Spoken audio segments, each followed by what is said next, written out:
Franz Schmidt kept a diary.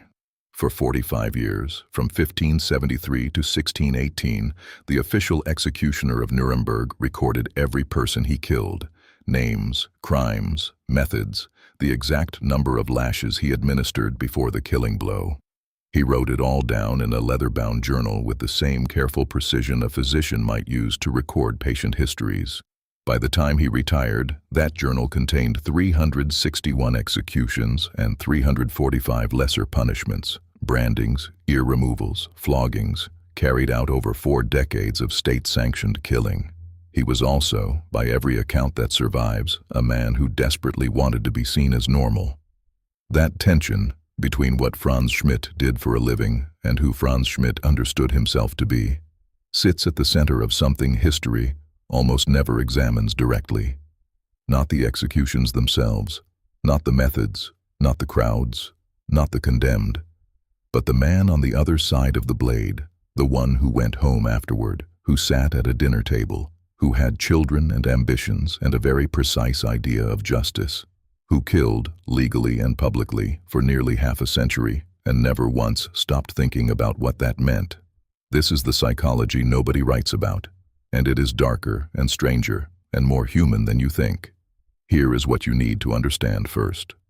Medieval and early modern Europe did not simply hire executioners the way a city hires road workers. The role existed at the intersection of absolute necessity and absolute social rejection, a combination that created one of the most psychologically complex positions any human being has ever been asked to occupy. Society needed the executioner. It needed him desperately. The entire apparatus of law, order, and state power depended on someone being willing to carry out the sentences that courts handed down. Without the executioner, the justice system was a document with no enforcement, a threat with no consequence, and yet the moment a man took up that role, society moved him outside itself. Executioners in medieval Europe were, in most regions, legally and socially classified as dishonorable, unehrlich in the German legal tradition, a word that meant something far more total than simply lacking honor. It meant untouchable. Executioners could not eat in public taverns with other citizens. They sat in separate sections of churches if they were admitted at all. Their children could not attend the same schools, join the same guilds, or marry into ordinary families. In many German cities, the executioner was required to wear a specific color, red, in several jurisdictions, so that people on the street could identify him and step aside. The man society could not function without was the man society refused to stand next to. That paradox was not incidental. It was structural. It was built into the system deliberately, and understanding why requires understanding something about how medieval societies managed psychological contamination. The idea that certain kinds of work, certain kinds of contact with death and violence and the condemned, transferred something onto the person who performed it. The executioner touched the bodies of criminals. He handled instruments of death. He occupied the space between the living community and its most violently rejected members. In a world where such contamination was taken seriously, not as metaphor, but as near literal reality, the executioner had to be kept at arm's length even as he was kept in employment. This was the world Franz Schmidt was born into. And here is the thing about Franz Schmidt that makes him the most important window into this psychology that history has preserved. He didn't choose it. His father, Heinrich Schmidt, had been coerced into the role. The story, which Franz recorded himself, involves a nobleman named the Margrave of Ansbach who needed an execution carried out and lacked a willing executioner. Heinrich Schmidt, who was a rope maker by trade and an ordinary man by every measure, happened to be present and available and, crucially, in no position to refuse a Margrave. He performed the execution, and in that single act, under duress, he had contaminated himself and his family line in the eyes of the law. The Schmidt family was now unehrlich. The dishonor transferred to his children automatically. Franz was born into a category he had no part in creating. What he did with that, how he responded to the psychological reality of inheriting a role that marked him as permanently outside the community he lived in, is where this story becomes something more than history.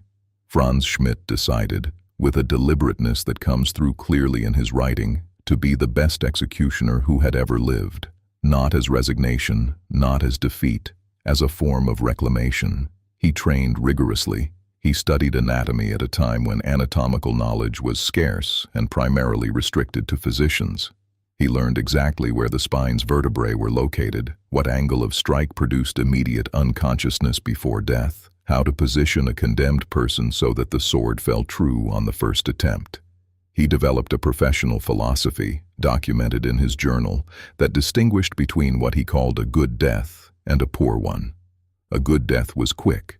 It was precise. It was, as much as such a thing could be, humane.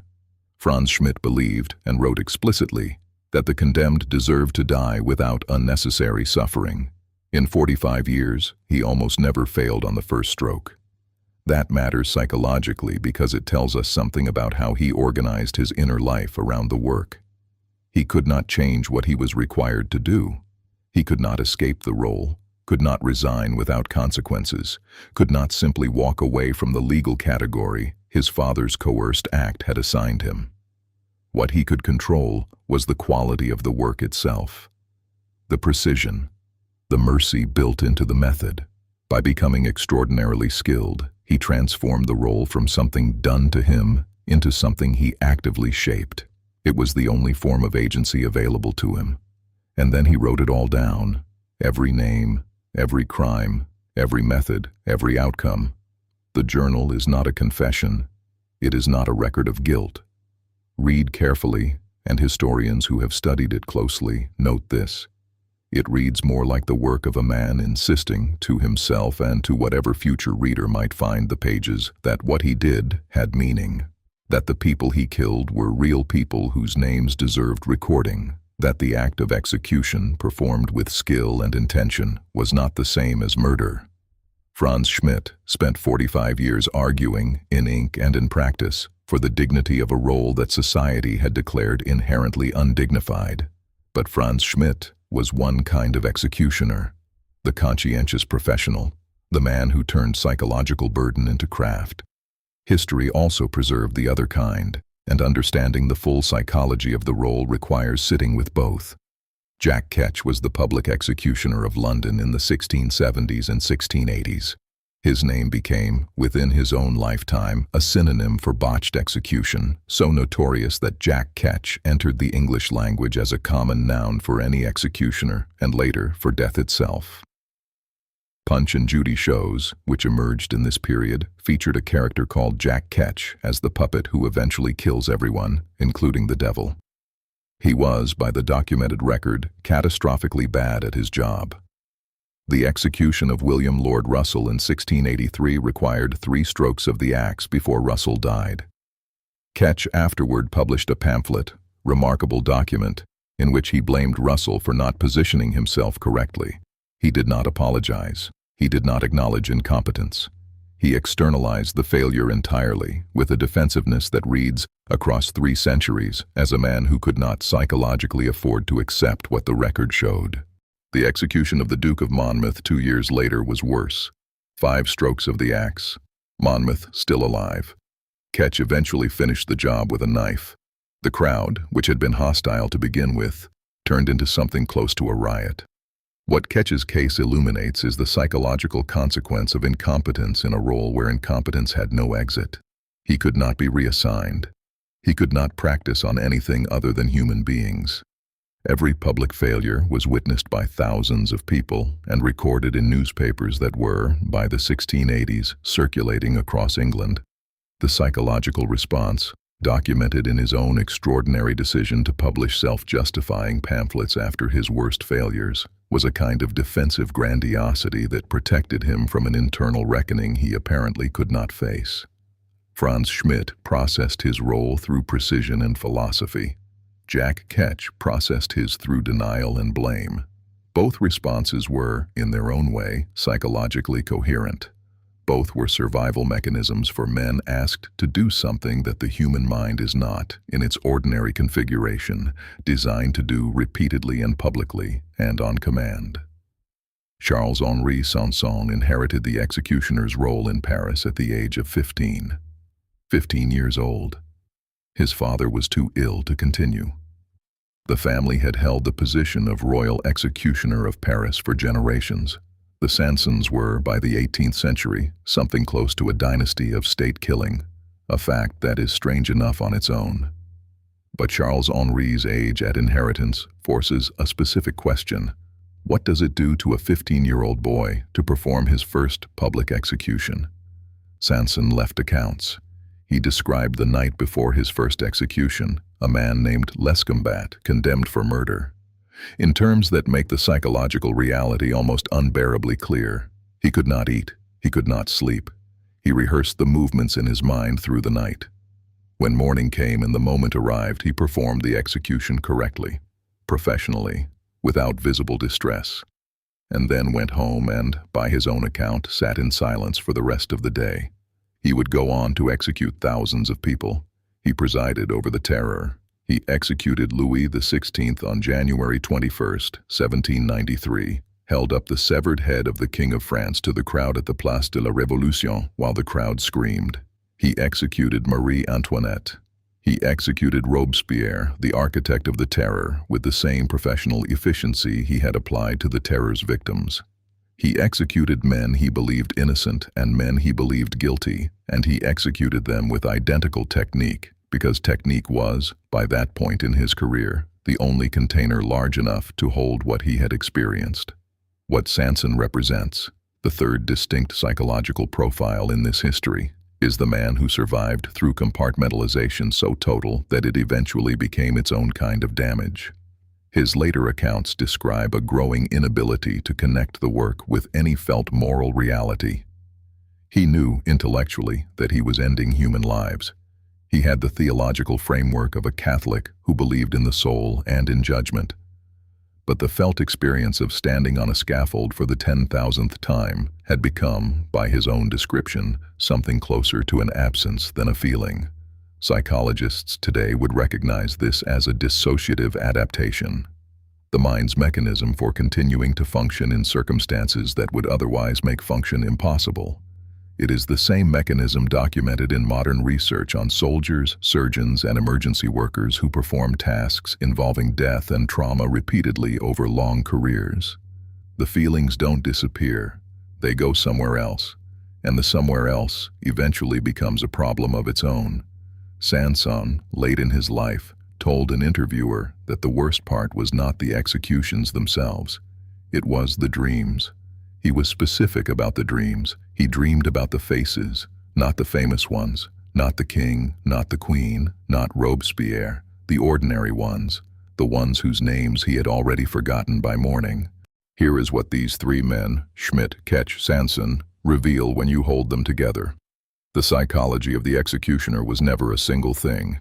It was a spectrum of responses to an identical impossible demand: kill human beings on command in public, repeatedly, with skill and composure, and then return to ordinary life as though the thing you just did was simply a job. Some men, like Schmidt, met that demand by building an elaborate internal architecture of professionalism, philosophy, and documentation. They turned the role into a craft and the craft into a form of dignity. They processed what they did by insisting on its meaning. Some men, like Ketch, failed to build that architecture.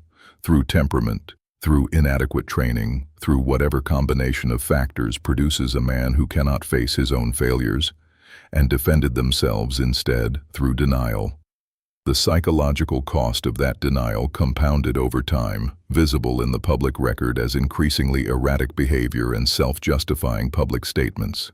And some men, like Sanson, built the architecture successfully, but discovered that even successful compartmentalization has a ceiling. That eventually the volume of experience exceeds the container's capacity, that the dreams come anyway. What none of them could do, what the role structurally prevented, was process the experience in the way that human beings most naturally process trauma and moral complexity, through conversation, through community, through the ordinary social fabric of shared experience and mutual support. The executioner was, by legal and social design, excluded from that fabric. The very communities that depended on his work, that required him to be psychologically functional enough to perform it, were the communities that refused him the tools that might have made functionality sustainable. He could not discuss his work at the tavern because he was not permitted in the tavern. He could not seek comfort from neighbors who would cross the street to avoid him. He could not find a confessor who would not flinch at the confession. He was required to be psychologically present for the hardest work imaginable, and then returned alone to a social isolation that ensured the psychological processing required for that presence was essentially unavailable. This was not an oversight. It was again the structure of the thing.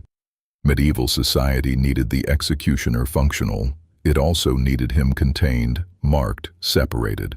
Those two needs were in direct conflict, and the conflict was resolved, consistently and across centuries, in favor of containment.